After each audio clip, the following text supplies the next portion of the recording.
pati, oh pati, a pati, pati, pati, a pati, oh pati, a pati, pati, pati.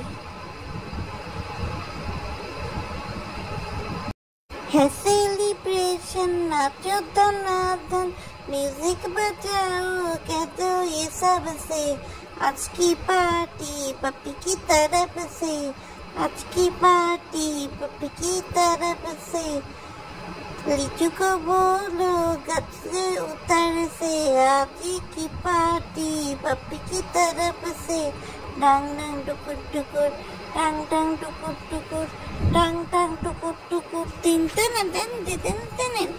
আসসালামু আলাইকুম দর্শক, সবাই কেমন আছেন? আশা করি সবাই ভালো আছেন। যারা যারা বাপ্পির 1 লক্ষ সাবস্ক্রাইবার হওয়া উপলক্ষে লিচু ভাগে পাইছেন তারা অবশ্যই হাত উঠাবেন। আমার কি সৌভাগ্য, আমি কিন্তু সেই লিচু আমার নসিবে রাখতে পারিনি। তো যাই হোক দর্শক, একজন ইউটিউবার হিসেবে বাপ্পি এগিয়ে গেল, আরেকজন ইউটিউবার হিসেবে আমি অবশ্যই তাকে অভিনন্দন জানাবো। কেননা সে ব্যক্তিগত জীবনে ভালো হোক মন্দ হোক, ইউটিউব জগতে সে তার যে কৃতিত্ব, যে মহানতা, এটা দেখাইছে এবং সেভাবে সে আগাতে পারছে। এটা কিন্তু একটা অনেক বড় বিষয়। তো যাই হোক দর্শক, কথা না বাড়িয়ে চলুন মূল ভিডিওতে চলে যায়। আজকাল আশেপাশে অনেক ধরনের কথাবার্তা দর্শক শোনা যায়, যেসব কথাবার্তা আসলে কতটুকু সত্যি কতটুকু মিথ্যা এটা আসলে নিজেও দর্শক জাজ করার যে ক্ষমতা সেটা হারাই ফেলেছে বললেই বলা যায়। তারপরে যখন কথা কানে আসে তখন যে কোনো একটা পক্ষে যেতে হয়। আমার ক্ষেত্রেও দর্শকের থেকে কিন্তু ভিন্নতর ঘটেনি। আমাকে বাপ্পির 1 লক্ষ সাবস্ক্রাইবার হয়ে গেছে। এই উপলক্ষে নাকি চ্যানেলে সে ভিডিও দিতে এসেছে। এতদিন সে রেগুলার ভিডিও দেয়নি। যদি সে এতদিন রেগুলার ভিডিও দিত তাহলে সেই ভিডিওর ভিউগুলো কিন্তু আর সাবস্ক্রাইবারগুলো কিন্তু আসলে যুক্ত হতো। হ্যাঁ, তবে এটা সত্যি কথা, আমি কিন্তু আসলে প্রমাণ পেয়েছি দর্শক যে আপনার তানজিলা বাপ্পির চ্যানেলটা নিয়ে গেছিল। যেই বাপ্পির চ্যানেলে তানজিলা বাপের বাড়ি এসে বাপ্পিকে চ্যানেলটা ফেরত দিল টুকুর কইরা, সেই কিন্তু বাপ্পি আবার চ্যানেলে এসে ভিডিও দেওয়া শুরু করলো। তো যাই হোক, বাপ্পির 1 লক্ষ সাবস্ক্রাইবার লক্ষ্যে বাপ্পি নাকি সবাইকে 10টা করে লিচু দিচ্ছে।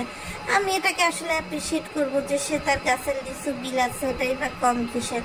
তো আজকে আমি কথা বলবো কিছু বিষয়। তার মধ্যে মিম কিন্তু নিজে বিয়ের ঘোষণা দিয়ে কই যে গায়েব হয়ে গেল কেউ জানে না।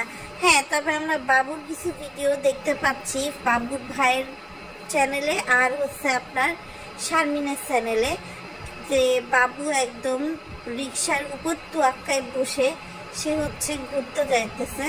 এখন দর্শক কথা হচ্ছে এই যে আপনার বাবু ঘুরতে যাইতেছে আর এখান দিয়ে মিম গায়েব। আসলে মিম কোথায় যাবে? এতদিন আমরা দেখেছি যে মিম বাবুকে একদম চোখে চোখে রেখেছে যাতে বাবু এদিক থেকে সেদিক হতে না পারে, এবং সেভাবে কিন্তু সে সবসময় হচ্ছে আপনার আগিয়েছে। তার মামার বিয়ে বলেন, তার চাচার বিয়ে বলেন, কারোর বিয়েতে যেতে দেয়নি, কোনো আত্মীয় স্বজন মারা গেলে সেখানে যেতে দেয়নি।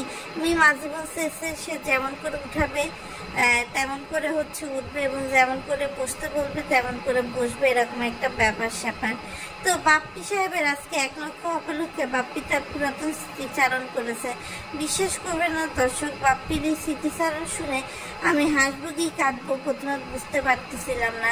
কেননা বাপ্পি এই স্মৃতিচারণ করতে গিয়ে যেটা সত্যি কথা সেটা বলে দিয়েছে যে নিশি প্রথমে আপনার ইউটিউবের লাইনে ছিল এবং নিশি তখন তার ভাইকে বলতে ইউটিউবে গিয়ে ভিডিও ছেড়ে রাখতে, আর তারপরে যখন তিশা এখান থেকে আসলে উৎসাহ পায় তখন তিশাও নাকি বাপ্পিকে এই কথা বলতো। তো যাই হোক দর্শক, বাপ্পি আসলে খুবই সোজা মনে সহজ সরলভাবে সে বলে ফেলেছে।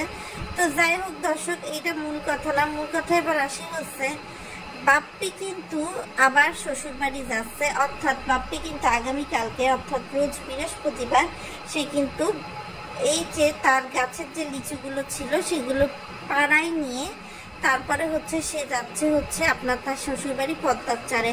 এই যে বাপ্পি যাচ্ছে, ধরেন কোরবানিদের আগ পর্যন্ত বাপ্পির আর কোনো দেখা পাওয়া যাবে না।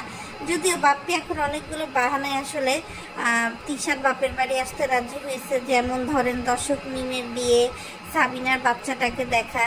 আর আরেকটা বিষয় দর্শক, সেটা হচ্ছে আমি একটু সাবিনার ব্যাপারে বলবো। সেটা হচ্ছে আমি দেখলাম ইদানিংকাল মরিয়মকে নাকি সিপারা হচ্ছে শিখাতে আসে কোরআন শরীফের, এবং এইখানে দেখা যায় যে দর্শক আমাদের মরিয়ম খুব মনোযোগ দিয়ে পড়াশোনা করছে, অথচ যখন আপনার সে আর মক্তবে যায় না, মক্তবে যাওয়ার সময় দেখা যায় যে সে হিসাব করে নিচ্ছে, কিন্তু সে ধরেন যখন মক্তবে যায় না অথবা পড়তে যায় না, তখন তার হাতের মানে ম্যাগি হাতা জামার আপনার হাতের ভিডিও, তারপর বিভিন্ন অ্যাঙ্গেলের ভিডিও কিন্তু দর্শক সাবিনা ইচ্ছা করেই তার চ্যানেলে বলেন অথবা তার নর্মাল ভিডিওতে বলেন তুলে ধরার চেষ্টা করে। আমার কথা, পর্দা করতে হলে সব জায়গায় পর্দা করতে হবে।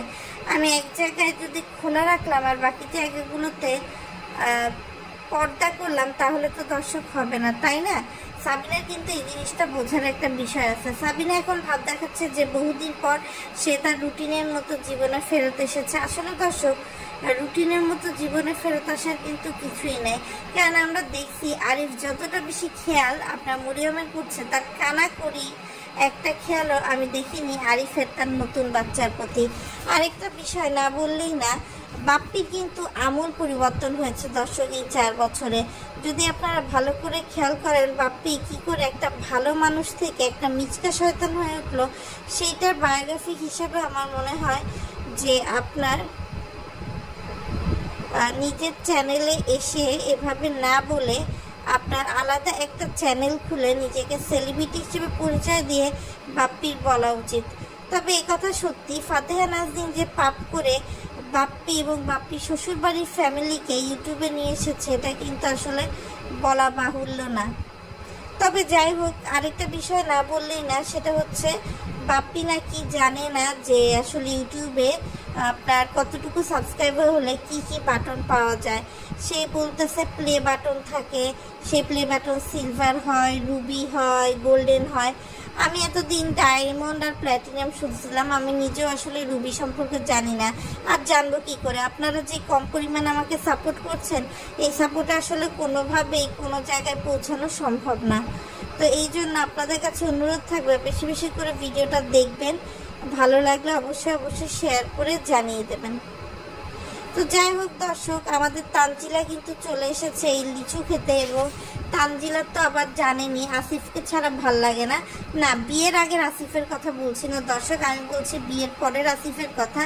এই জন্যই তো শ্বশুর বাড়িতে শুধু আপনার যে সাকিবকে এনে সে খুশি হয়েছে তা না, সাকিবের সাথে আরও অ্যাডিশনালি সে আসিফ এবং আসিফের বন্ধুকে ডেকেছে, যাতে তারা ভালো করে লিচু খাওয়া যেতে পারে, এবং তাদের এই ভালো করে লিচু খাওয়ার পেছনে তানজিলা সাকিব যে নানি বাড়ি চলে যাবে সেই সত্যটা যেন ঢেকে যায়, সেটাই তাদের কিন্তু উদ্দেশ্য।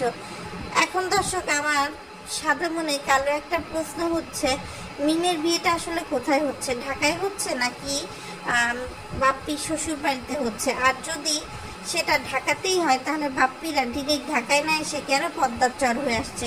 শুধুমাত্র লিচু দেওয়ার জন্য? এটা কিন্তু আসলে একটা গভীর মনের গভীর প্রশ্ন।